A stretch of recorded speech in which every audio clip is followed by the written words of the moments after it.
네, 오늘은 출애굽기 87번째 시간입니다. 우리의 여호와는 유일하신 하나님이라는 제목으로 언약의, 그러니까 율법이죠. 신해산 언약 율법의 마지막 시간을 설교하도록 하겠습니다. 그 전에 제가 이 설교를 하기 전에 저번 86번째 시간 때 제가 말씀드리지 못한 부분이 있는데 23장 19절을 보면은 내 토지에 처음 거둔 열매에 가장 좋은 것을 가져다가 너희 하나님 여호와의 전에 드릴지니라. 너는 염소 새끼를 그 어미의 젖으로 삼지 말지니라 라고 되어 있는 마지막 염소 새끼를 그 어미의 젖으로 삼지 말라라는 명령에 대해서 제가 설명을 못 드리고 설교가 마쳐진 것 같습니다. 그러니까 제가 준비한 원고에서 혼자 삘 받아서 나가다 보니까 건너뛴 것 같은데요. 제가 먼저 이것에 대해서 보충을 해드리고 오늘 설교를 시작하도록 하겠습니다. 가나안 이런 명령이 나오게 된 것은 먼저 1차적으로 저희들이 생각해 보아야 할 것은 당시 가나안 지역에 이런 풍습이 있었어요. 이교신들을 섬기는 방식들 중에 하나가 이제 우유죠. 우유에 애기 염소를 혹은 애기 양을 삶아서 이렇게 제사를 드리는 그런 풍습이 있었습니다. 그래서 이것은 1차적으로는 이교적 제2 방식에 대한 반발이고 그것에 대한 금지로 여러분들이 생각을 하시면 될 테고요. 그러면은 그게 사실은 뭐 별게 아니라면은 뭐 그들의 제사 방식이 그렇게 뭐 별게 아니라면은 하나님이 굳이 금지하실 필요가 없을 텐데, 근데 모르겠어요. 그들 가운데서 얼마나 많은 제의 방식이 있었는지 모르겠지만은 이 제의 방식을 톡 집어서 하나님께서 얘기하신다는 것은 이것을 통하여서 또 더 크게 얘기하실 부분이 있다라는 것을 저희들이 알 수가 있습니다.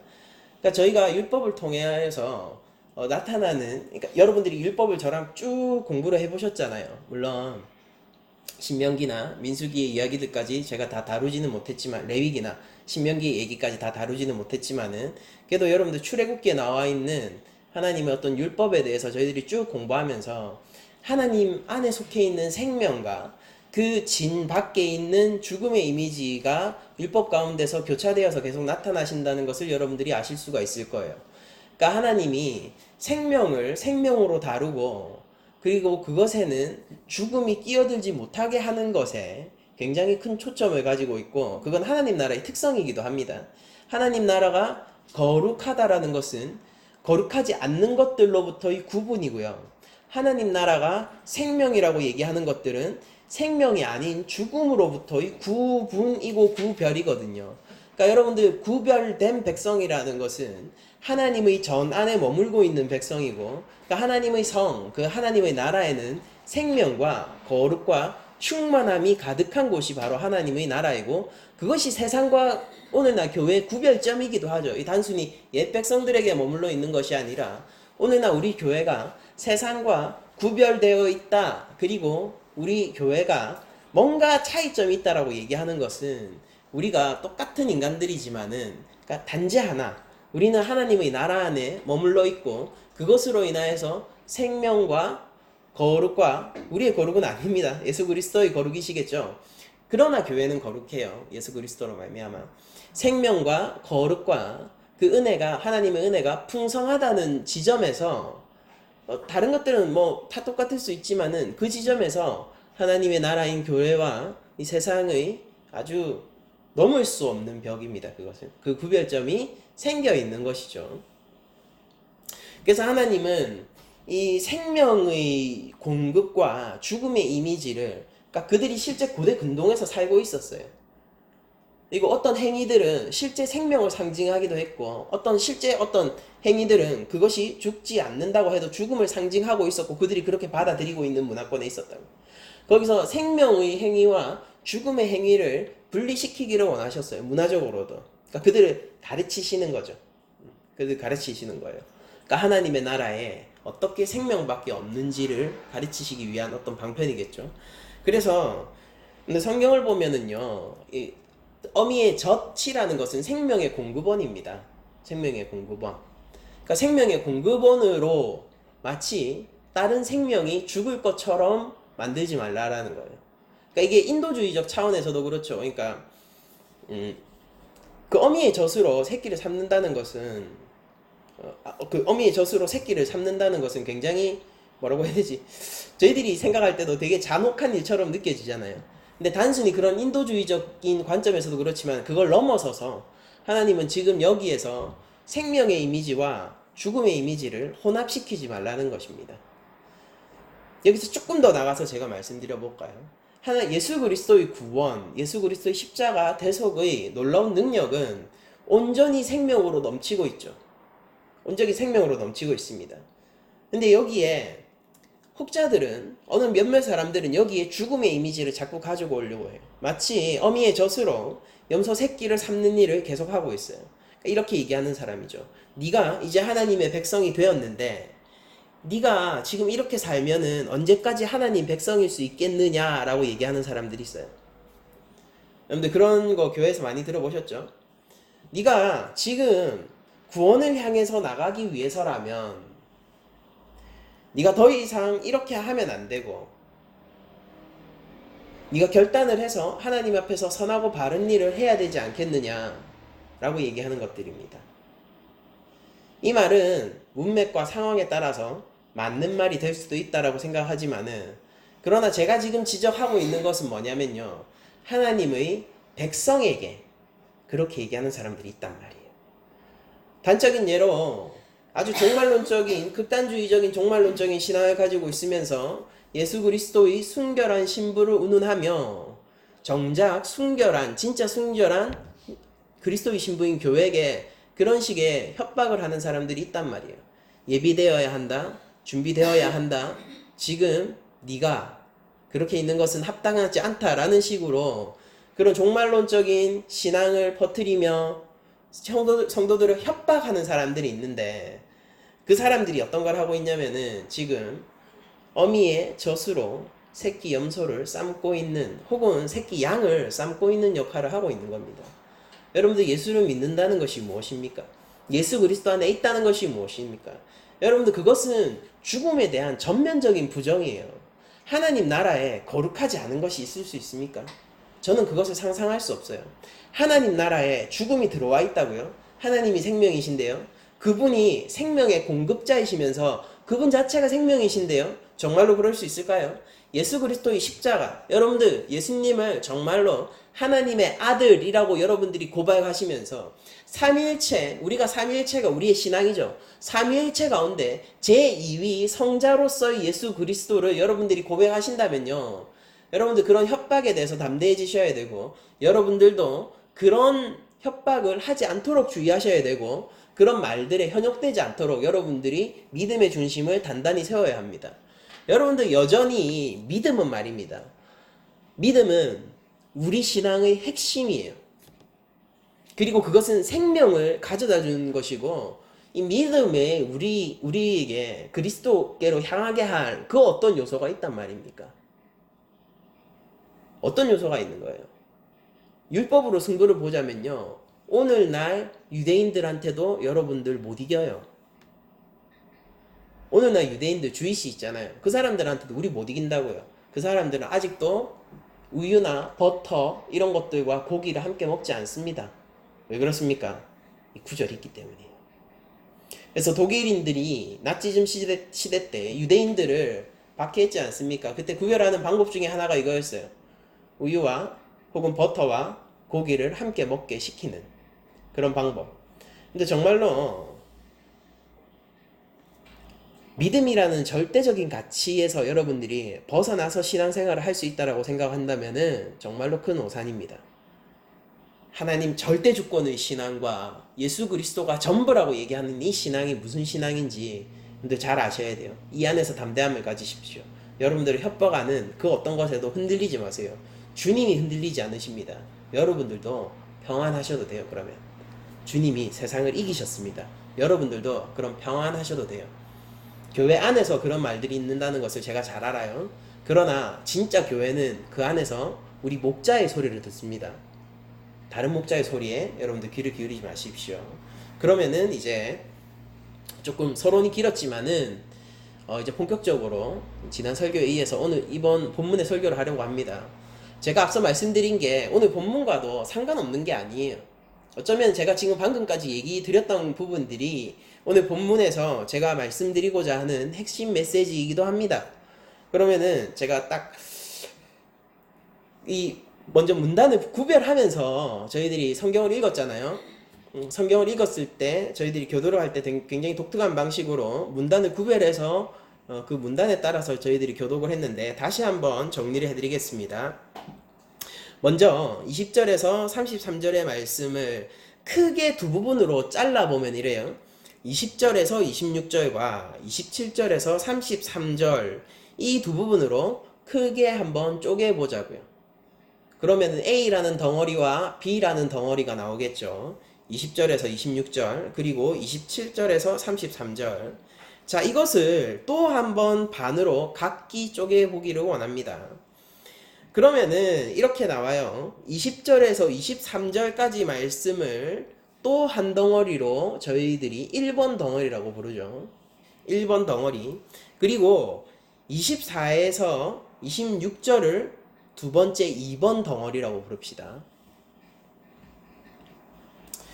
그러면 뒷부분도 우리가 한번 쪼개볼까요? 뒷부분을 한번 쪼개보면 27절에서 31절까지를 또 하나의 덩어리로 쪼갤 수 있어요. 이거 다시 B-1 정도 되겠죠. 그리고 마지막 32, 33절을 B-2 덩어리로 만들 수가 있을 겁니다.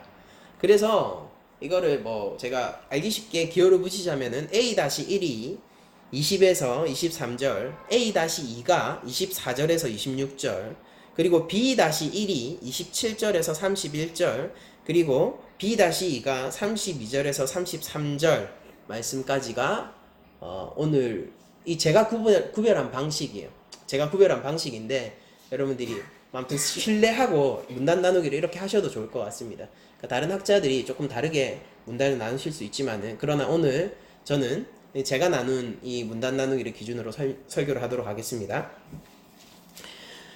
그러면 하나하나 좀 본문에 오늘은 충실하게 여러분들 성경에 눈을 계속 오늘 설교는 아마 눈을 계속 이렇게 집중해서 보셔야 될지도 모르겠어요. 저를 보실 시간이 없을 수도 있는데 그것은 좋은 일이니까 본문에 집중하는 것은 좋은 일이니까 한번 좀 읽으면서 본문의 메시지에 집중을 해보도록 하겠습니다. 내가 사자를 네 앞서 보내어 길에서 너를 보호하며 너를 내가 예비한 곳에 이르게 하리니 라고 얘기하시면서 하나님이 사자, 이게 천사라는 뜻이에요. 천사를 너희 앞에 내가 보내겠다. 앞서서 보내겠다. 근데 그 역할이 무엇입니까? 천사의 역할. 천사는 보호와 인도를 하는 역할을 하고 있죠. 지금 이 사자라고 번역된 히브리어 말라크는 사자 혹은 천사예요. 이 천사는 그 길의 과정을 보호하고 있고요. 그리고 그 과정 끝에 도달할 목적한 그곳 있잖아요. 하나님이 예비하신 언약의 땅. 그곳까지 인도하는 그 역할을 보호와 인도의 역할을 하고 있는 것을 볼 수 있습니다. 그러면서 하나님이 이렇게 말씀하세요. 너희는 삼가 그의 목소리를 청종하고 그를 노엽게 하지 말라. 그가 너희의 허물, 이 허물이 뭐냐면 반역이란 뜻이에요. 반역. 그가 너희의 허물 혹은 반역을 용서하지 아니할 것은 내 이름이 그에게 있음이라 라고 얘기를 하고 있습니다. 하나님이 지금 앞서서 그들이 가기 전에요. 그들이 먼저 가기 전에 사자를 먼저 보내시는데요. 하나님이 하나님의 천사를 먼저 보내시는데요. 그 천사에게 그 백성들이 천사를 향한 태도로서 요구되어지는 게 뭐냐면은 네가 그 천사의 목소리를 청종해야 되고 그를 노엽게 하지 말아야 돼요. 그 이유는 뭐냐면은 하나님의 이름이 그 천사한테 있기 때문입니다. 하나님의 이름이 그 천사한테 있기 때문이에요. 그렇기 때문에 그들이 반역을 하는 것을 결단코 인정을 하시지 않습니다. 하나님은. 왜냐면은 하나님의 이름이 천사에게 있거든요.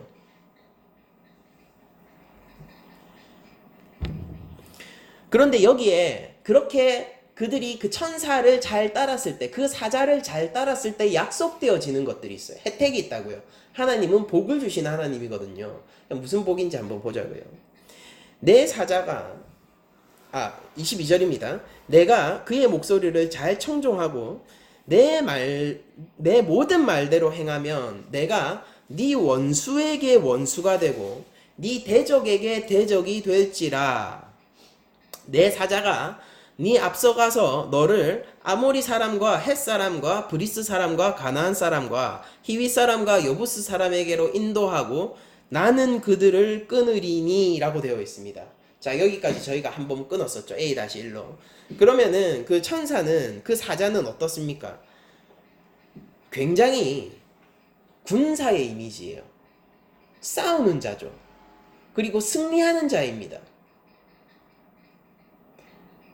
여러분들, 하나님의 사자 앞에서 이들이 그 사자를 잘 따르고, 하나님의 사자, 그 하나님의 이름이 있는 바로 그 사자예요.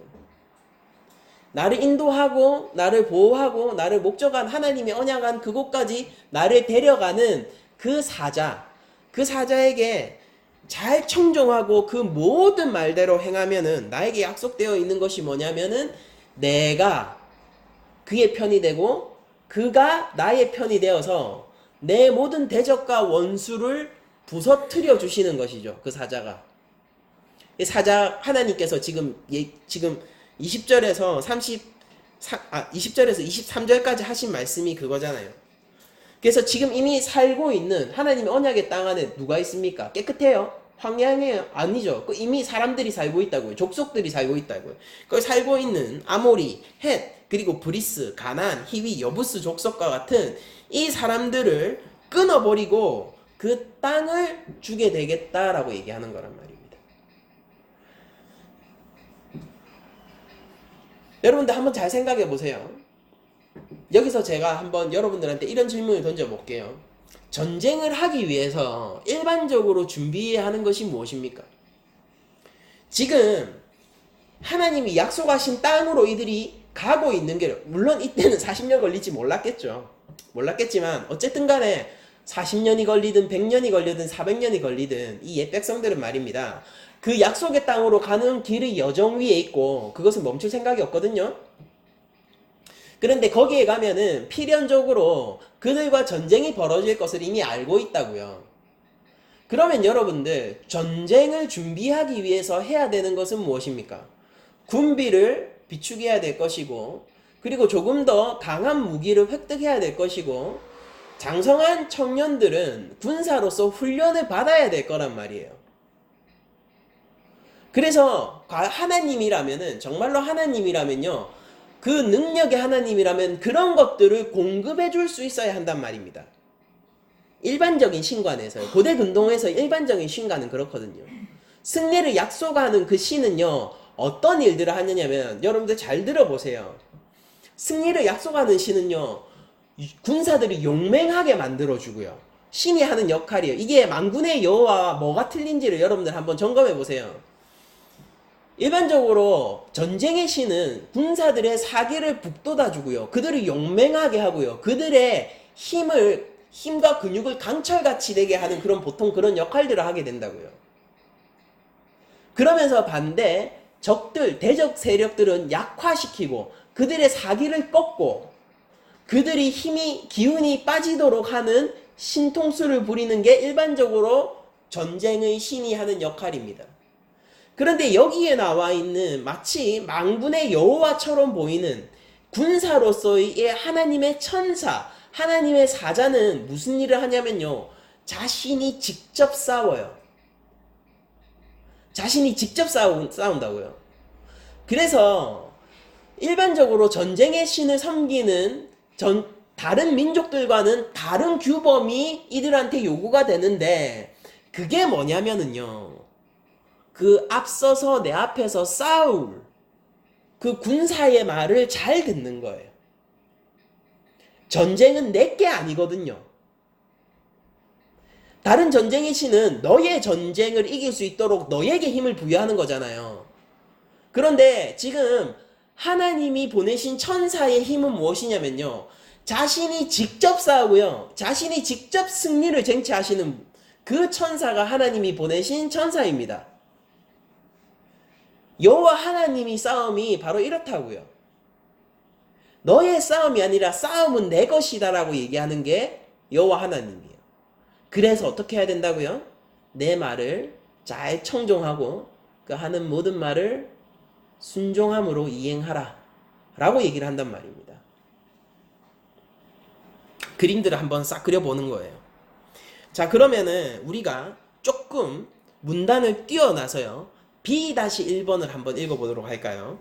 27절에서 31절까지의 말씀인데요. 먼저 27절, 28절을 제가 읽어보겠습니다. 내가, 하나님이 하시는 말이에요. 여호와 하나님께서 내가 내 위엄을 네 앞서 보내어 네가 이를 곳의 모든 백성을 물리치고 네 모든 원수들이 내게 등 돌려 도망하게 할 것이며 내가 왕벌을 내 앞에 보내리니 그 벌이 히위 족속과 가나안 족속과 헷 족속을 내 앞에서 쫓으리라 라고 되어 있습니다. 여러분들, 앞서서 이 백성들 앞에 먼저 가는 것이 무엇이었습니까? 여호와의 사자예요. 여호와의 사자인데 그 이미지가 지금 어떻게 설명되고 있는지를 한번 보면은, 자, 너희들 앞에서 먼저 내가 보내겠다라고 얘기하는 것을 하나님이 뭐라고 얘기합니까? 지금 내 위엄이라고 얘기를 하고 있어요. 그럼 여호와의 사자는 어떤 또 측면을 가지고 있습니까? 여호와의 사자가 곧 하나님의 위엄인 거예요. 지금 본문이 얘기하고 있는 바입니다. 그쵸? 여호와의 사자는 곧 하나님의 위엄입니다. 그리고 그 하나님의 위엄이 가는 곳에는요, 승리만이 가득해요. 이미 전쟁이 끝났죠. 여기 보면은 전쟁이 끝났고 패잔병들이 도망을 치고 있어요.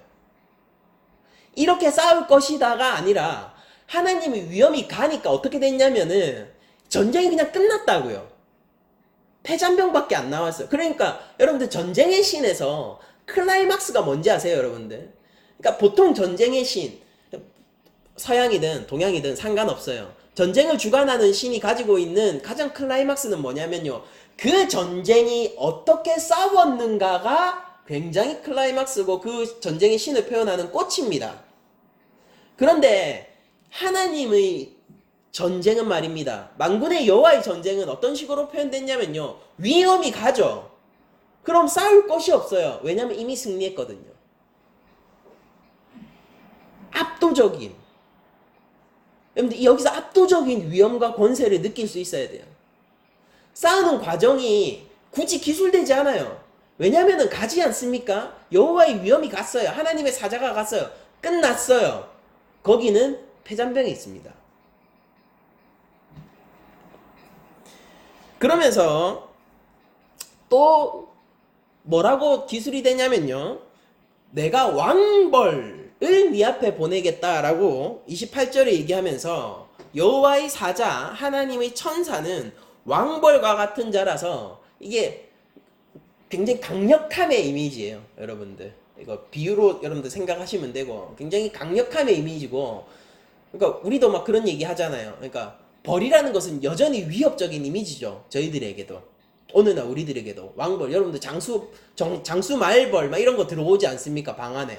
예전에 제가 기도원에서 단식 기도하고 있는데, 아주 예전에 단식 기도원에 들어가서 기도하고 있는데, 막 그때가 막 7일 차인가 그랬던 것 같아요. 그러니까 막 일주일 동안 굶고 이러면 얼마나 몸이 허약하겠습니까? 그러니까 힘이 진짜 없거든요. 못 움직여요. 근데 말벌이 들어온 거예요, 창문 너머라.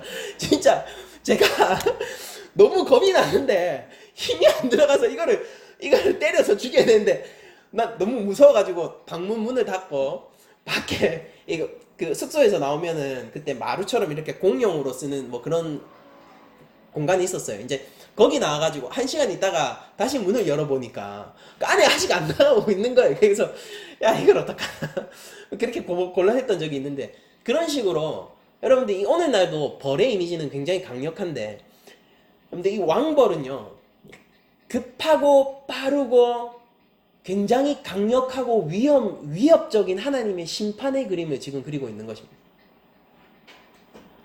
그러니까 지금 하나님 언약의 땅에 지금 무슨 일을 하시려고 하시는 거예요? 언약의 땅에 하나님의 위엄이 서자마자 그 위엄은 어떻게 되는 겁니까? 왕벌이 되어 있는 거예요. 그래서 그 땅은 전쟁의 땅이 된 겁니다. 근데 그 전쟁의 땅은 뭔가 툭탁툭탁툭탁 하고 하나님한테 뭐 이길든 말든 혹은 이런 식으로 저런 식으로 공격할 수 있는 게 아니라, 그러니까 거기는 패잔병들이 남아있는 땅이라고. 전쟁이 시작됐는데 전쟁이 이미 이겨 있다고요. 그런 이미지를 지금 가지고 있죠. 자, 그러면서 29절 이하를 읽어드리겠습니다. 29절 이하를 읽어드리면은 제가 지금까지 설명드린 것과는 조금 다른 뉘앙스를 느끼실 수 있을 텐데 한번 들어보세요. 그러나 그 땅이 황폐하게 되므로 들짐승이 번성하여 너희를 해할까 하여 1년 안에는 그들을 내 앞에서 쫓아내지 아니하고 내가 번성하여 그 땅을 기업으로 얻을 때까지 내가 그들을 내 앞에서 조금씩 쫓아내리라. 내가 네 경계를 홍해에서부터 블레셋 바다까지 광야에서부터 강까지 정하고 그 땅의 주민을 네 손에 넘기리니 네가 그들을 내 앞에서 쫓아낼지라라고 말씀을 하고 있습니다. 제가 지금까지 무슨 이야기를 했습니까? A-1과 B-1을 제가 설명하면서 주요하게 제가 설명했던 이미지가 이거죠. 뭐냐면은 여호와의 사자가 앞서서 먼저 전쟁을 실행해요. 그 여호와의 사자는 하나님의 위엄 그 자체고요. 하나님의 이름이 거기에 있습니다. 하나님의 이름 그 자체예요. 이거는 다시 얘기하자면요. 이것은 여호와세요. 하나님의 사자, 하나님의 천사는 곧 여호와이십니다. 이분은 예수 그리스도세요. 제가 좀 이따 설명해 드릴게요. 예수 그리스도가 먼저 그들 앞에 서서 전쟁을 선행하게 되는데요. 선행하게 되는데 그 전쟁은 백성들 입장에서는 할 게 없는 전투죠. 왜냐하면 그 말을 듣고 청종하고 그에게 반역하지 않고 그의 말씀을 순종하는 것이 그들의 전쟁이지, 그들이 실제 뭐 해족속, 희위족속 이런 사람들과 싸우는 전쟁처럼 안 그려져 있잖아요. 심지어 그 전쟁은 매우 빠르고 신속해서 왕벌과도 같아서요. 왕벌 같은 전쟁이라서 그 위험과 하나님의 천사, 하나님의 사자가 그 땅에 도착하자마자 승리가 확정되게 되어 있어요. 이것이 전쟁의, 하나님이 하시는 전쟁의 본질적인 속성이라고 알려주면서, 그런데 그러나 라는 이후로 무슨 얘기가 나오냐면 이런 식으로 얘기를 하잖아요. 뭐냐면은 이 얘기들이, 여러분들 이 이미지들이 확장되고 있는 걸 여러분들 느끼셔야 됩니다. 이 이야기들이 그냥 단순히 그냥 똑같은 얘기를 반복하기 위해서 이런 식으로 배치가 된 게 아니라 이야기들이 확장되고 있으면 여러분들이 느끼셔야 된다고요. 어떻게 확장되냐면은 그 끝이 굉장히 반전이에요. 그 백성들이 즉시 쫓겨나지 않을 거예요. 하나님의 전쟁은 속히 끝나거든요. 하나님의 전쟁은 이미 이겨 있거든요. 그런데 하나님이 뭐라고 얘기하자면요, 그 전쟁이 속히 끝나지 않을 거라고 얘기하십니다. 그들이 1년 동안 거기에 있을 거예요. 그리고 하나님은 그 전쟁을 마치 의도하신 거죠. 의도하신 게 맞죠. 의도하심으로 말미암아 천천히 진행하시기로 하셨어요. 제가 앞서 했던 말과 지금 하는 말이 굉장히 모순적이고 충돌처럼 느껴지시죠? 하나님의 전쟁은 속히 빠르게 진행되고 속히 끝나 있지만은, 그럼에도 불구하고 하나님이 뭐라고 얘기하느냐면요, 그 전쟁은 천천히 진행될 것이고 내가 점진적으로 진행해 날 것이고 1년 동안은 그들을 내쫓지도 않을 것이고, 그 다음에 뭐라고 합니까? 너희들이 쫓아내야 된다라고 얘기하잖아요. 앞서서는 하나님의 사자가 전쟁 다 하는 것처럼 얘기해놓고 너희들이 쫓아내야 된다라고 지금 얘기를 하고 있지 않습니까? 여러분들, 이 마치 모순처럼 여겨지는 이 두 주제를 저희들이 어떻게 섞을 수가 있을까요? 그 힌트는 본문에 이미 나와 있습니다. 여러분들 29절을 보시면요, 그러나 그 땅이 황폐하게 되므로 들짐승이 번성하여 너희를 해할까 하여 1년 안에는 그들을 내 앞에서 쫓아내지 아니할 것이다 라고 하나님이 얘기하시고 계시죠. 이게 키워드예요. 하나님의 전쟁은 매우 신속하고 빠르고 하나님의 위엄이 그 땅에 서는 순간 전쟁은 끝나 있어요. 하나님의 승리로 끝나 있습니다. 그 전쟁의 과정을 굳이 기술하지 않아도 돼요. 왜냐면요, 하나님은 승리는 너무나 확정적이어서 굳이 드라마틱하지도 않거든요. 너무 압도적이어서 굳이 신하들의 특징은 뭘까요? 굉장히 드라마틱한 승리를 해야 되잖아요. 거의 죽을 뻔하다 이기고 이렇게 해야 되잖아요. 근데 그렇지도 않거든요. 가는 순간 이미 끝나 있고 그들과의 전력 차이가 너무 심해서 그들은 도착하는 순간 이미 도망치기 바쁘거든요. 하나님 앞에 감히 대적할 수도 없어요. 그래? 온다면 내가 죽을 각오로 이 창을 들고 스파르타 이게 안 된다고요. 너무 압도적이라서 가는 순간 이미 그들이 패장병이 되어서 도망치기 급급하다고요. 그게 여호와의 전쟁입니다. 여호와의 그 만군의 여호와는요 정말로 심히 왕벌과도 같아요. 그러나 하나님은 그 백성을 사랑하시기 때문에 그 백성을 위하여서 전쟁을 지연시키기로 하셨어요. 그리고 그 백성을 사랑하시기 때문에 그 백성을 위하여서 전쟁의 일부분을 그들에게 실제 맡기기로 하셨습니다. 이게 나중에 여호수아에서 나오는 전쟁들의 가장 근본적인 형태입니다. 그래서 여호수아서에서 제일 이슈로 다뤄지는, 전쟁에서 제일 이슈로 다뤄지는 게 여호와께 순종하느냐 아니냐는 거잖아요. 그 말씀에 순종하느냐 아니냐, 그것이 전쟁의 승패를 가르는 이슈로 나오는 것이지, 그들이 얼마나 많은 군사를 보유하고 힘을 비축했고 어떤 무기를 가졌는가가 전쟁의 승패를 가르는 이슈로 나오지 않지 않습니까? 이미 출애굽기에서부터 벌써 나와 있다고요. 이렇게. 그러나 그들이 끝나지 않는 전쟁 속에서 무엇을 믿고 가야 되냐면 이겁니다. 키워드는 딱 하나예요. 내 여호와는 이미 전쟁을 승리하셨다예요. 그들이 지금 싸우고 있다고요. 대적이 있고요. 그들의 총과 이때 당연히 총이 없었죠. 죄송합니다. 칼과 창이 나를 위협하고 있다고요. 지금 지척에 상대방의 적군의 진영이 있는데 그들이 믿어야 할 것은 뭐냐면요. 이 전쟁은 끝난 전쟁이고 하나님이 이미 승리하신 전쟁이라는 것을 그들이 믿고 그게 그들의 실제가 되어야 했었다고요. 여호수아서에 나오는 전쟁들이 항상 이것을 요구하거든요. 왜냐면은 하나님이 미리 말씀하셨어요. 그리고 이게 여호와의 만군의 여호와께서 전쟁하시는 그 전쟁에 참여한 영적 군사들이 오늘날 우리 교회잖아요. 그 교회가 오늘날도 취해야 할 태도임에 틀림이 없습니다. 여러분들 오늘 본문은요, 하나님께서, 우리가 보통 언약의 서라고 얘기하면은 23장을 얘기하죠. 23장까지를 얘기하죠. 23장, 이 드디어 시내산 언약이 끝나는 이 율법의 대장정이 끝나요. 이제 시내산 언약의 대장정이 끝나는데 거기에서 주어지는 마침표로서 주어지는 말씀이 오늘 말씀이란 말이에요. 그러니까 굉장히 중요하겠죠. 율법이 어떻게 시작했습니까? 내가 너희를 출애굽해가지고 바로의 손에서 구원해낸 여호와가 나다로 시작하는 게 율법의 시작이었습니다. 이 시내산 언약의 시작이었어요. 근데 마지막 마침은 무엇입니까? 네가 내 앞서 나가는 사자의 말을 들어라가 율법의 마침이에요. 자, 기본적으로요, 우리가 신명기를 봐도 그렇고요, 그 다음에 레위기나 오경 안에서의 다른 시내산 언약을 이행해서 결정적인 요소로 등장하는 것들이 공통적으로 뭐가 등장하느냐면 이렇습니다. 하나님 말씀에 순종할 것, 그 율법의 계명에 순종할 것이 시내산 언약에서 핵심으로 등장해요. 그런데 오늘 본문은 매우 독특한 요구를 하고 있죠. 매우 독특한 요구를 합니다.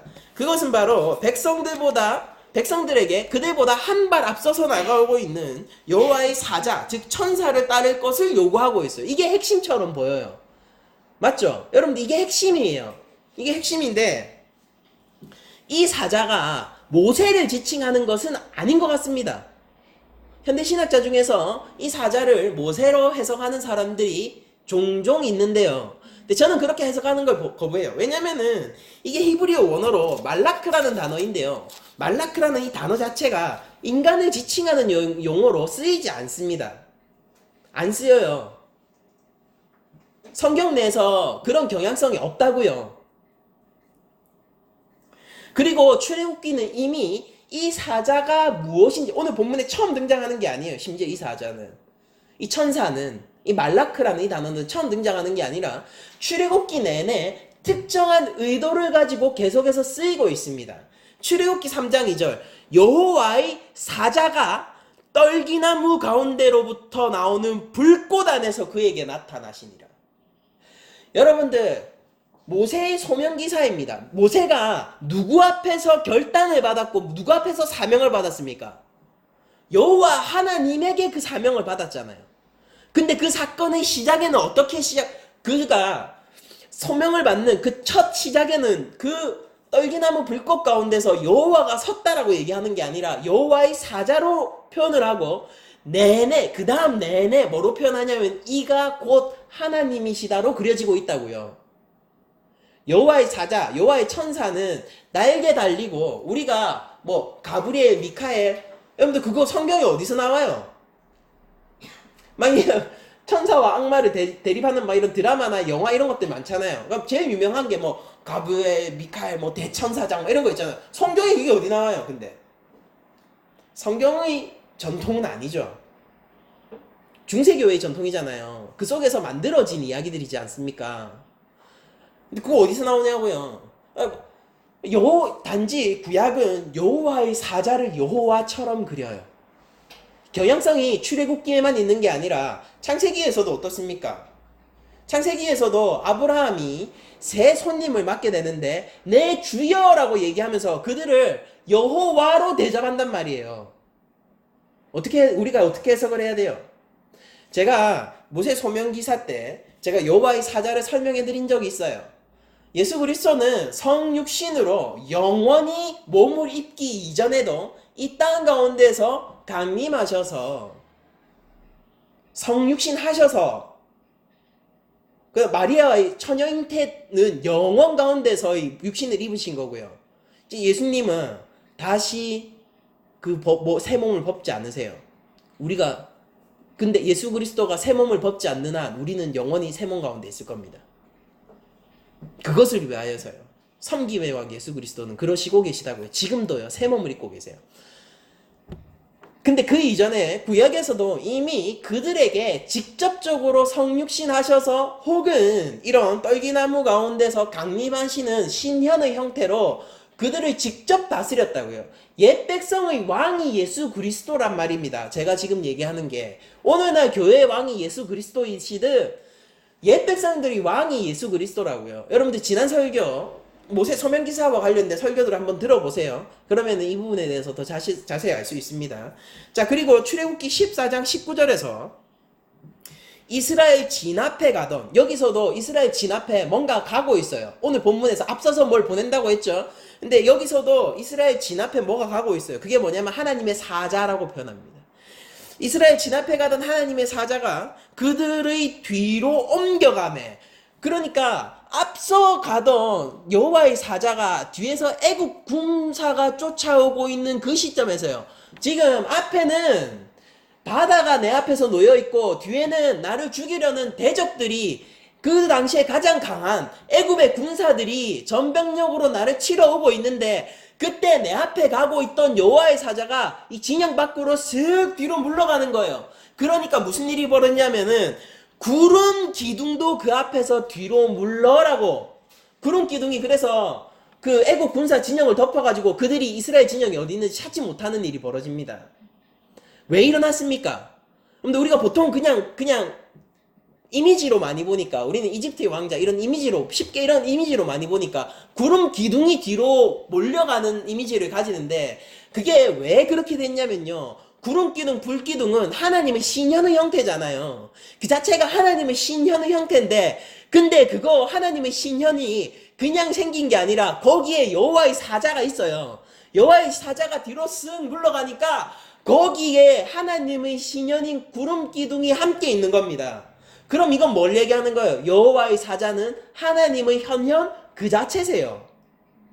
출애굽기는 말라크라는 이 단어를 이렇게 그리고 있다고요. 이미 출애굽기 32장 34절 저희들이 이제 가서 내가 말한 곳으로 백성을 인도하라. 내 사자가 네 앞서 가리라. 그러나 내가 보응할 날에 그들의 죄를 보응하리라 라고 얘기하면서 이 마치 봉의 권세도 있는 것처럼 그려지고 33장 2절에 저희들이 아직 하지 않은 본문입니다. 내가 사자를 너보다 앞서 보내어 가나안 사람과 아모리 사람과 헷 사람과 브리스 사람과 히위 사람과 여부스 사람을 쫓아내고 그 다음에 33장 3절 너희를 적과 꿀이 흐르는 땅에 이르게 하려니와 나는 너희와 함께 올라가지 아니하리니 너희는 목이 곧은 백성인즉 내가 길에서 너희를 진멸할까 염려하니라 하시니라고 얘기하는 거예요. 그러니까 하나님이 내가 너희랑 같이 안 갈 거야 라고 얘기하셨어요.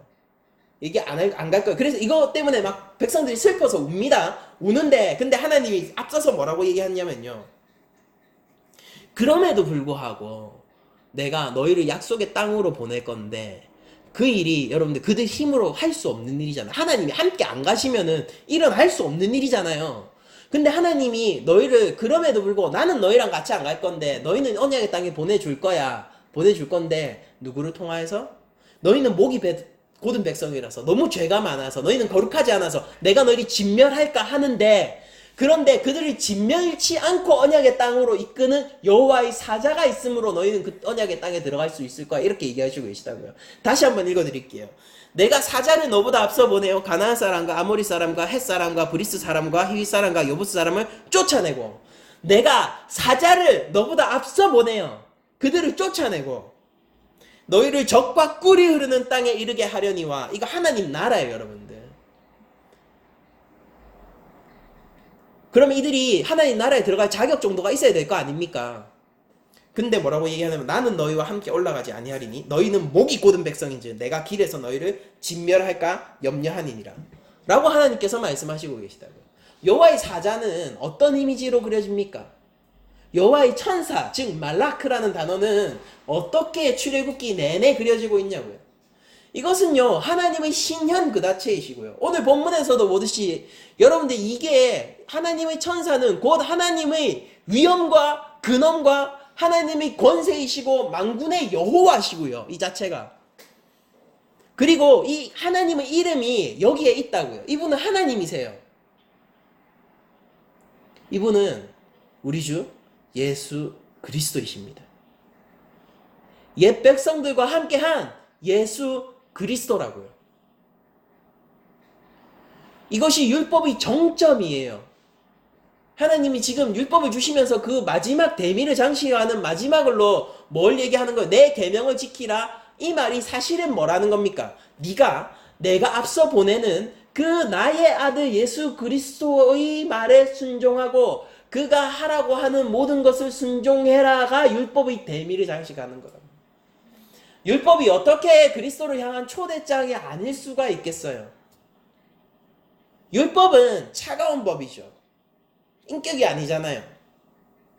율법은 우리에게 하나님의 의를 알려주고 우리의 죄를 지적하지만은 거기에 죄를 사할 권세와 능력은 없습니다. 율법의 완성자 우리 주 예수 그리스도는 그렇지 않으세요. 그분은 하나님의 의세요. 우리의 죄를 낱낱이 밝혀내십니다. 그러나 거기에서 멈추지 않고 또한 우리를 구원하실 권세가 있는 거예요. 하나님은 우리와 함께 갈 수 없어요. 우린 너무 목이 곧은 백성이라 함께 갈 수 없어요. 그러나 그리스도로 말미암아 우리가 언약의 땅을 차지하는 백성이 되는 겁니다. 오늘 본문에서 요구되는 것은요. 다시 한번 읽어드릴게요. 내가 20절입니다. 내가 사자를 내 앞서 보내어 길에서 너를 보호하여 너를 내가 예비한 곳에 이르게 하리니 라는 이 말 있잖아요. 이 말은 우리에게 성경의 구약 성경의 마지막 권위인 말라기서를 떠올리게 해요. 말라기서 3장 1절을 제가 읽어드릴게요. 여기서 등장하는 여호와가 누구냐면요. 만군의 여호와예요. 오늘 본문의 이미지와 일치하죠. 만군의 여호와가 이르노라. 보라 내가 내 사자, 이게 말라크입니다. 이 천사예요. 내가 내 사자를 보내리니 그가 내 앞에서 길을 준비할 것이요. 또 너희가 구하는 바 주가 갑자기 그의 성전에 임하시리니 곧 너희가 사모하는 바 언약의 사자가 임하실 것이라 라고 되어 있습니다. 말라기 3장 1절의 말씀이에요. 만군의 여호와가 뭘 얘기하느냐면요, 언약인 말라크, 언약의 천사를 내가 예비할 텐데 그게 누굽니까? 아버지의 마음을, 자녀의 마음을, 아들의 마음을 아버지께로 돌리고 아버지의 마음을 자녀에게로 돌리는 그 천사가 누구냐고요? 예비된 다시 올 엘리야가 누구냐고요? 예수 그리스도예요. 저는 출애굽기 오늘 본문에서 쓰인 이 천사가 만군의 여호와의 성질을 가지고 있고 먼저 앞서가서서 언약의 땅을 정리하시고 세상을 이기신 그 군사 메시아가 예수 그리스도임을 확신합니다. 말라기에서 나오는 이 하나님의 사자, 만군의 여호와께서 말씀하시는 하나님의 사자가 예수 그리스도라면요, 오늘 본문에 나와 있는 출애굽기의 사자 역시 예수 그리스도일 것이라고 저는 성경신학적으로 확신을 해요. 여러분들, 율법의 마침표에서 우리에게 주어지고 있는 굉장히 강력한 언약이 무엇이에요? 제가 왜 명령이라고 얘기 안 하고 언약이라고 얘기하시는지 그 감을 잡으세요. 강력한 그 언약이 무엇입니까? 네가 예수 그리스도의 말을 듣고 청정하고 그 말에 순종하라라는 것이지 않습니까?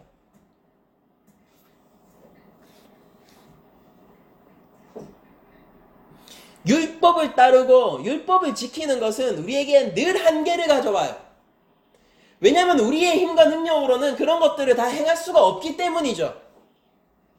그러나 예수 그리스도를 순종하는 것에는 끊임없는 기쁨과 그 길을 실패 없이 갈 수 있는 성령의 인치심과 보호하심이 영원히 약속되어 있는 길이란 말입니다. 왜냐하면 예수 그리스도는 죽어있는 법이 아니라 그저 알려줄 뿐 능력과 권세가 없는 법이 아니라 십자가에 오르신 하나님의 영단번의 제사를 지니신 우리의 대제사장이시고 우리의 왕이시고 우리의 진정한 선지자가 예수 그리스도이기 때문에 그분께서는 우리에게 길을 알려주시고 우리를 다독여 주시고 우리가 실패할 때 우리를 위하여서 그 보혈을 흘려주시는 분이 예수 그리스도이기 때문에 여러분들, 진정한 율법 성취의 길은 그리스도 안에 있는 거예요. 저는 하나님이 이 언약의 마지막 대미를 장식하면서 이런 이야기를 하신 것이 결코 우연이 아니라고 생각합니다.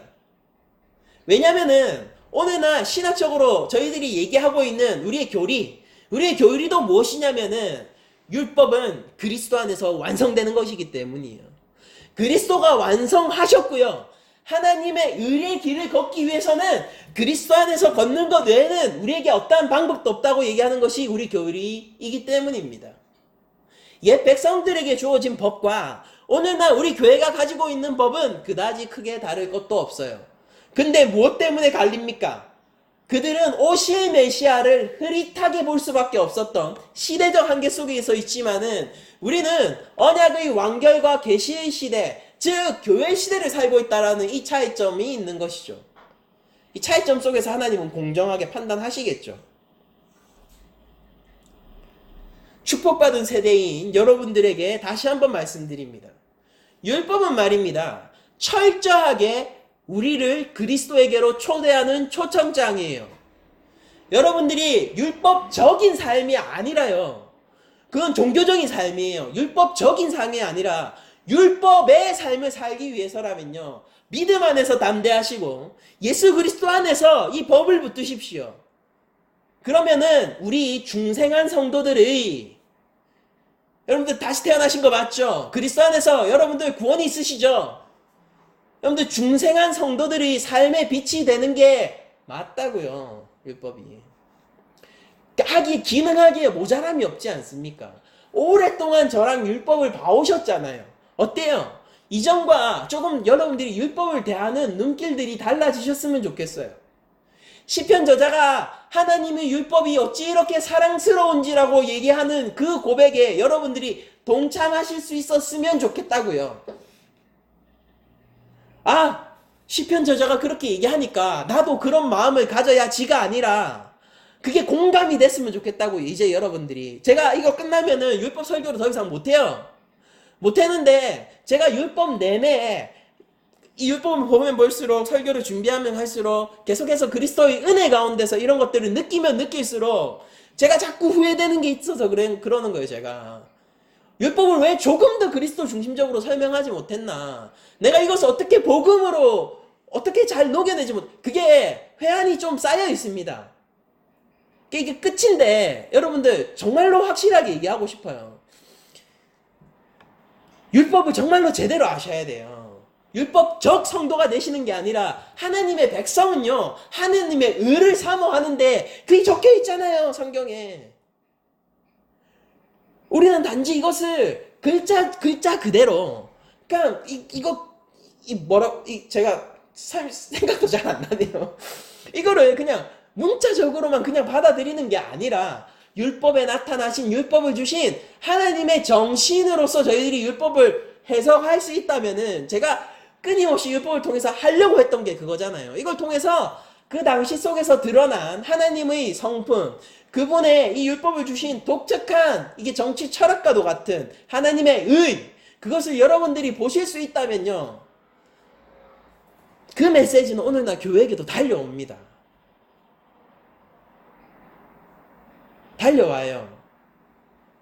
지붕에 난간을 지으라고 얘기하신, 그렇게 생명을 사랑하신, 그래서 지붕에서 누군가 떨어져서 다치면 그 피가 그 집 주인에게로 돌아가게 될 것이다 라고 강력하게 경고하신 그 하나님의 말씀이 단순히 거축법에서 끝나는 게 아니라 오늘날 그리스도 안에서 중생한 우리들에게 하나님 형상으로서 인간을 어떻게 실제 우리가 이 땅 가운데서 사랑해야 되는지에 대한 그림을 을목요연하게 그려주지 않습니까? 옛 백성들이 그들이 어떤 건축법을 가지고 있었어요? 그들이 오늘날 같은 시공법을 가지고 있었습니까? 그럼에도 불구하고 주인이 지붕에 올라가서 그 위험을 감수하면서, 여러분들 이거를, 그 업자가 올라가서 위험을 감수하면서 이 지붕 위에 난간을 설치하는 장면을 생각해 보세요. 우리가 이 땅 가운데서 인간을 하나님의 형상이라고 부를 때 우리가 어떻게 해야 합니까? 모든 인간은요, 하나님의 형상입니다. 그리스도 안에서 이 율법이 어떻게 우리에게 그런 빛을 밝혀주죠? 순서 절대 틀리면 안 돼요. 그리스도 안에서 이 율법은 우리에게 어떻게 빛을 밝혀주고 있냐고요. 모든 인간 안에는 동성애자도 포함될 텐데요. 모든 인간 안에는 내 정치적 성향과 다른 내 원수가 똑같은 사람도 포함되어 있을 텐데요. 모든 인간 안에는요, 내가 진짜 때려 죽이고 싶은 저 인간 아니다 하는 그 사람도 포함되어 있을 건데요. 왕따는 나에게 왕따를 가해한 그 학생도 포함되어 있을 텐데요. 이 율법의 깊이를 우리가 어떻게 받아들여야 합니까? 신약 안에서 스데반의 삶에서 잠시 빛을 바라볼 수 있을 뿐이에요. 나를 향하여서 돌을 던지어서 지금 죽어가고 있는데 나를 죽이고 있는 그들을 향해서 저들의 죄를 저들에게 돌리지 마소서 라고 기도하던, 저들이 하는 일을 알지 못합니다 라고 기도하던, 마치 십자가를 다시 한번 재현하고 있는 듯한 그 스데반의 삶에서 잠깐 저희들이 빛을 볼 수 있을 뿐이에요. 저는 이 하나님의 의와 하나님의 법을 전 아직까지도 다 감당할 자신이 없습니다. 그러나 이것에 있어서 나이부해지고 싶진 않아요. 진지하게 하나님의 법을 다루기를 원하고요. 나의 부족함 속에서도 그래도 이 길을 가기를 원합니다. 그리스도 안에서 율법은 여러분들에게 무슨 빛을 밝혀주고 계신가요? 그리고 그리스도 안에서 이 율법은 여러분들을 끊임없이 예수 그리스도의 그 말을 청종하는 곳으로, 예수 그리스도의 십자가 앞으로 여러분들을 초대하고 계신가요? 제가 사실 매주 던졌어야 하는 질문과 주제가 이것이었습니다. 이제서야 알게 돼서 죄송합니다, 정말.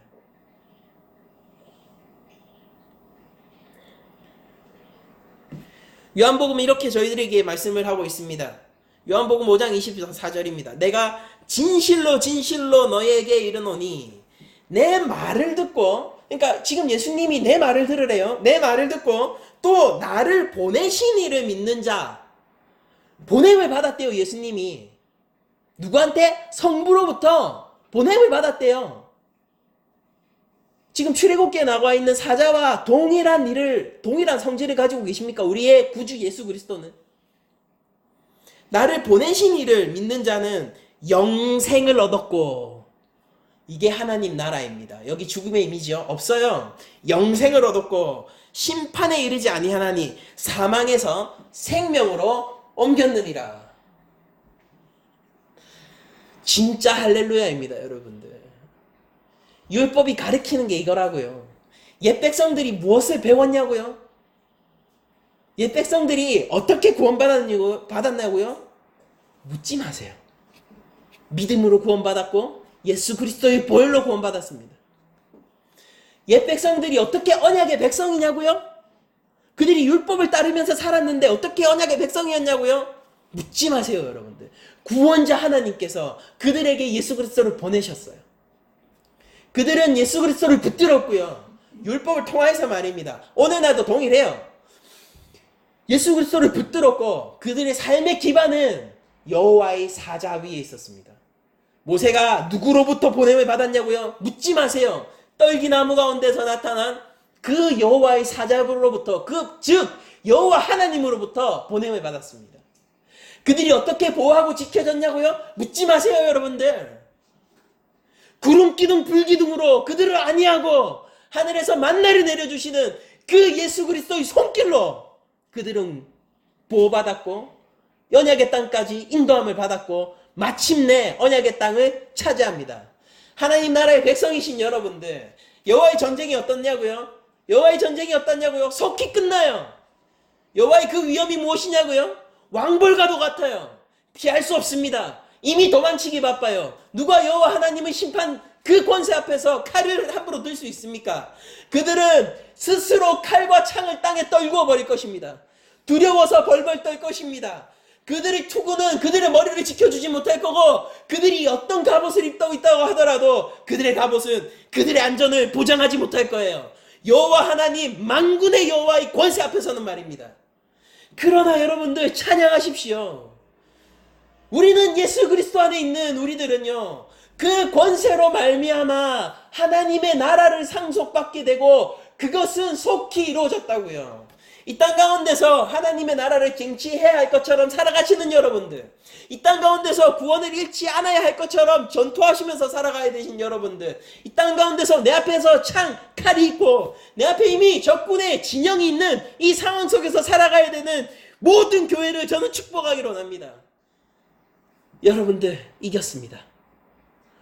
여호와가 이기셨습니다. 이것이 오늘날 강단에서 울려 퍼져야 할 메시지입니다.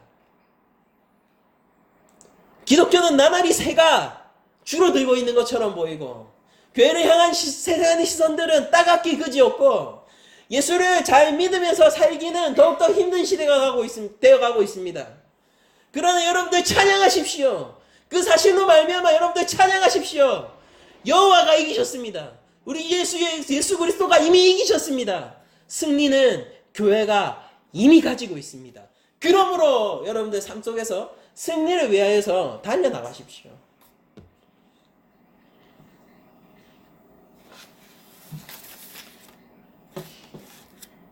율법이 오늘 우리에게 보여주시는 길이 바로 그 길입니다. 주의 말씀을 듣고 주의 말씀 안에서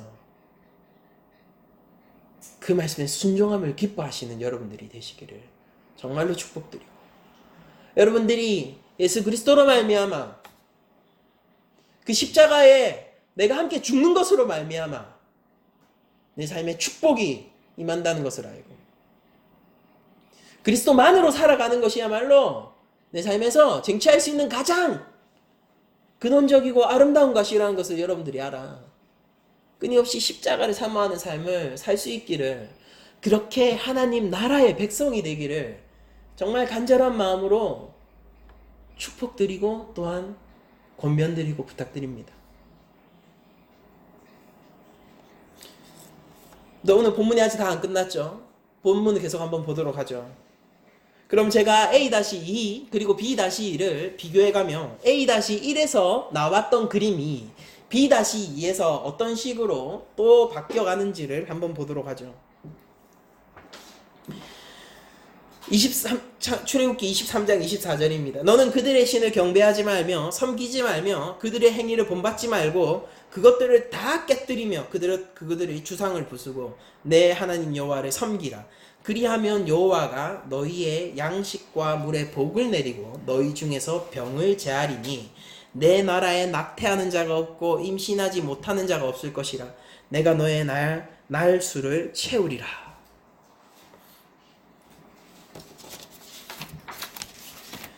지금 24절 이하로부터 하나님께서 우상 숭배 금지 계명을 다시 가지고 오고 있어요. 24절에서 이렇게 말씀하십니다. 그들의 신을 경배하지 말고 섬기지 말고, 이제 경배하다, 이게 그들의 신에게 실제 절하고 있는 모양을 직접 지적하시고 계신 거예요.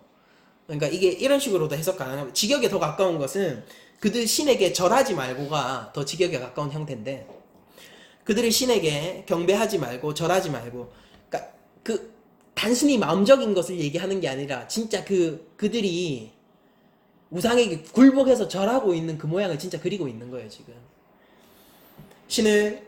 너희는 그들의 신에게 절하지 말고 섬기지 말고 그들의 행위를 본받지 말고. 근데 여기서 대척점이 뭐가 있습니까? 대척점이 22절에 보면 앞서서 이렇게 얘기하시죠. 예수 그리스도를 향하여서 이렇게 얘기하세요. 네가 그 목소리를 잘 청종하고 내 모든 말대로 행하면. 그쵸? 근데 여기서는 어떻게 나옵니까? 24절에는 그들의 행위를 본받지 말고. 그러니까 이게 서로 적이에요. 대적이에요. 섞이지 않아요. 우상의 말을 들으면서 하나님의 말을 동시에 들을 수는 없어요. 우상에게 순종하면서 하나님께 순종하는 것은 불가능합니다. 그걸 그리고 있어요. 지금 그것들을 다 깨뜨리고 그들의 주상을 부수고 내 하나님 여호와를 섬기라. 그리하면 여호와가, 그러니까 하나님만 섬기라. 우상 금지의 이면에 무엇이 있습니까? 우리의 여호와는 유일하신 하나님이므로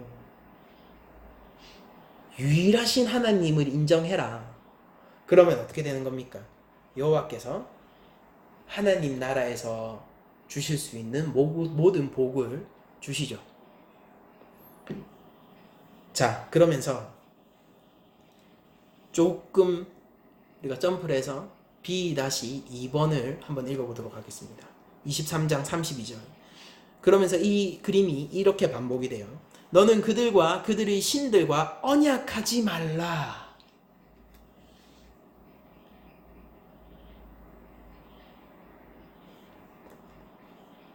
그들이 내 땅에 머무르지 못할 것은 그들이 너를 내게 범죄하게 할까 두려움이라. 네가 그 신들을 섬기면 그것이 너의 올무가 되리라.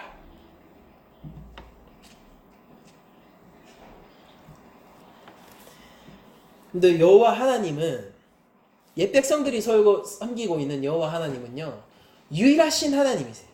유일하신 하나님. 다른 신이 없다고요. 다른 것들은 거기에 비기지 못한다가 아니라 그것들은 신이 아니라는 소리입니다. 신은 하나님밖에 안 계세요. 여호와 하나님만이 유일하신 하나님이십니다. 여러분들, 오늘 본문 전체를 관통하는 주제로서 제가 오늘 설교 제목을 지었는데, 그게 우리 여호와는 유일하신 하나님이라는 오늘 본문, 오늘 설교의 제목이죠. 사람들은 앞서 나가 있는, 내 앞에서 일을 하고 있는 여호와의 사자를 보지 못해요. 그리고 내가 목이 곧은 너희와 함께 가지 못하겠다라고 얘기하시면서 우리와 거리를 벌리고 계신 하나님, 또 그 하나님을 또 잘 인지하지 못합니다. 그래서 잊어버려요. 유일하신 하나님은 오직 여호와밖에 없다는 그 사실을 잊어버려요. 그래서 하나님에게 구해야 할 것을 다른 신들에게 가서 구하는데 그들과 언약을 맺기까지 합니다. 현대를 지배하고 있는 가장 강력한 신 중에 하나인 돈을 우리가 예로 들어보죠. 사람들은 앞서 일하고 계신 하나님을 알지 못합니다. 내 앞에 먼저 가서 이미 쟁취하신 약속의 땅을 이미 쟁취하신, 우리는 신약을 사는 백성들이죠. 교회 시대를 사는 백성들이죠. 예수 그리스도의 십자가 앞에서 하나님의 나라는 이미 쟁취되었다고요. 우리한테 쟁취되어야 할 것이었지만, 이 백성들에게는 언약의 땅이 쟁취되어야 할 것이었지만은 우리한테는 그게 이미 쟁취된 것이라고요. 기다려야 되는 게 아니라 이미 쟁취되어 있다고요. 여러분들 하나님 나라의 백성이시라고요. 지금 서 계신 그곳에서 하나님 나라의 백성으로서 하나님의 통치를 받고 계신다고요. 그럼에도 불구하고 내 앞서서 일하시는 성령을 인지하지는 못해요. 그러면서 어느 날 대표적인 우상 중에 하나인 돈에게 수많은 약속을 해주는 그 돈에게 자신의 청종할 기와 자신의 순종할 몸을 바칩니다. 많은 사람들이 돈이 되는 것이라면 무엇이든지 할 수 있다고 믿는 사회. 많은 사람들이 돈 앞에서 의미를 찾기보다는 돈 그 자체가 의미라고 생각하는 사회. 오늘날 대한민국의 주도적인 경향성 중에 하나가 아닌가요? 그렇다면 성도는, 제가 대표적으로 그냥 돈을 예로 든 것이지만은 이런 것에서부터 한 발 물러서 있어야 하지 않겠습니까? 돈은 우리 삶에 꼭 필요한 것이에요. 그러나 그것을 주시는 이는 하나님이십니다. 돈은 이 땅 가운데서 우리의 필요를 충족시켜 주십니다. 충족시켜 주는 거예요. 그래서 누구나 돈을 원하죠. 저도 돈 좀 많았으면 좋겠어요. 근데 잊지 마세요. 우리의 유일한 공급자는 하나님이십니다. 돈은 세상 가운데서 많은 일들을 해결해 줘요. 제가 누군가 아주 유명한 대스타, 제가 이름을 잊어버렸는데 이런 얘기를 한 거를 들었어요. 뭐냐면은 많은 사람들이 돈이 모든 것을 해결하지 못한다라고 얘기하면서 그 다음에 뭐라고 얘기했냐면은, 그런데 그들은 그 문제를 해결할 충분한 돈을 갖지 않았던 것 뿐이다라고 얘기를 해요. 그리고 그 말이 무슨 의미인지 제가 진짜 잘 알고 있어요. 여러분들, 저는 나이브한 이상주의자가 아닙니다. 절대. 제가 매주 십자가를 외치고 예수 그리스도를 외치고 하나님의 나라를 외치고, 그래서 제가 이상주의자처럼 느껴지실 수도 있지만은 전 나이브한 이상주의자가 아니에요. 그게 원래 제 모습 아니에요. 제 성향 그렇지 않아요. 저는 그 말이 무슨 말인지 진짜 잘 알아요. 근데 제가 물어보고 싶어요. 죄와 사망의 권세에서도 돈이 정말 우리를 끄집어내줄 수 있느냐고요. 인간의 삶 속에서 근원적인 문제가 돈이 없어서입니까? 우리가 죄와 사망 가운데서 신음하고 있어서 그런 거잖아요. 그것을 해결해줄 유일한 예수 그리스도의 십자가의 그 보혈, 그것의 가치를 어떻게 감히 돈과 비길 수가 있겠습니까?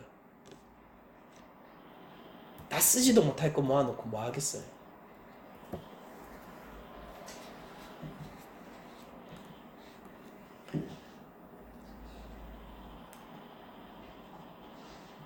그러므로 여러분들, 예수 그리스도를 따르는 그 길, 성령을 따르는 그 길과 다른 신들을 따르는 길은 결코 양립할 수 없습니다.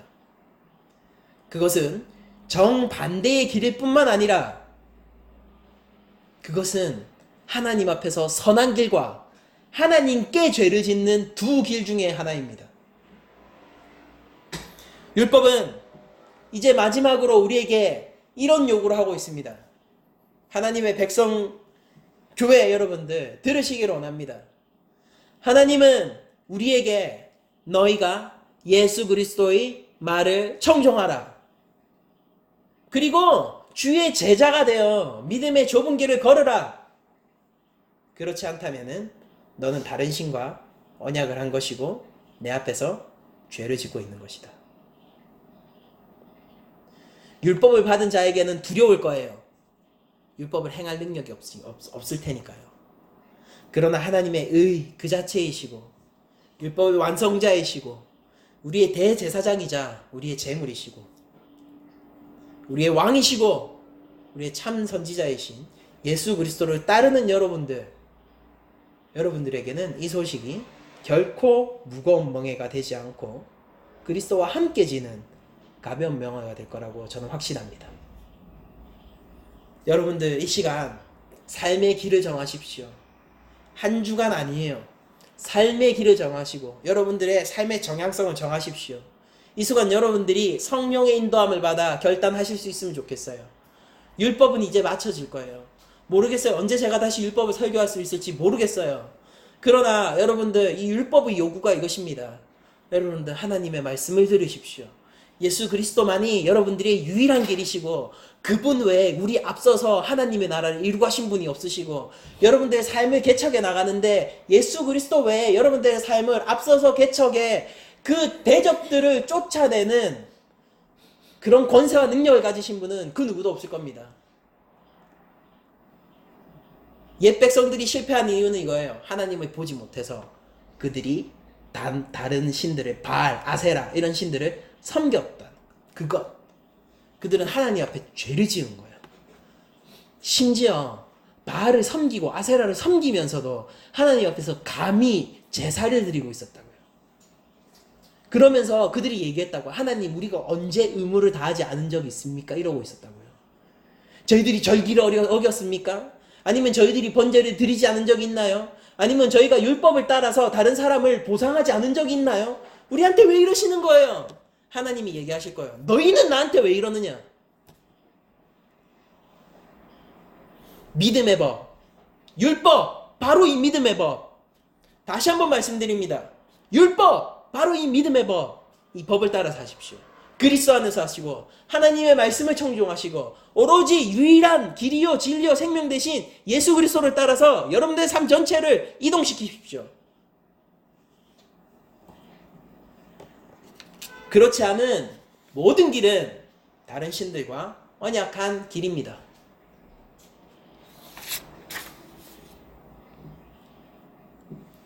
마지막으로 예수님께서 말씀하신 요한복음 5장 24절을 다시 한번 선포하며 오늘의 설교를 마치도록 하겠습니다. 요한복음 5장 24절입니다.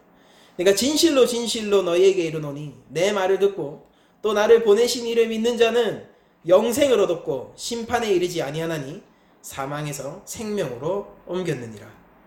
아멘.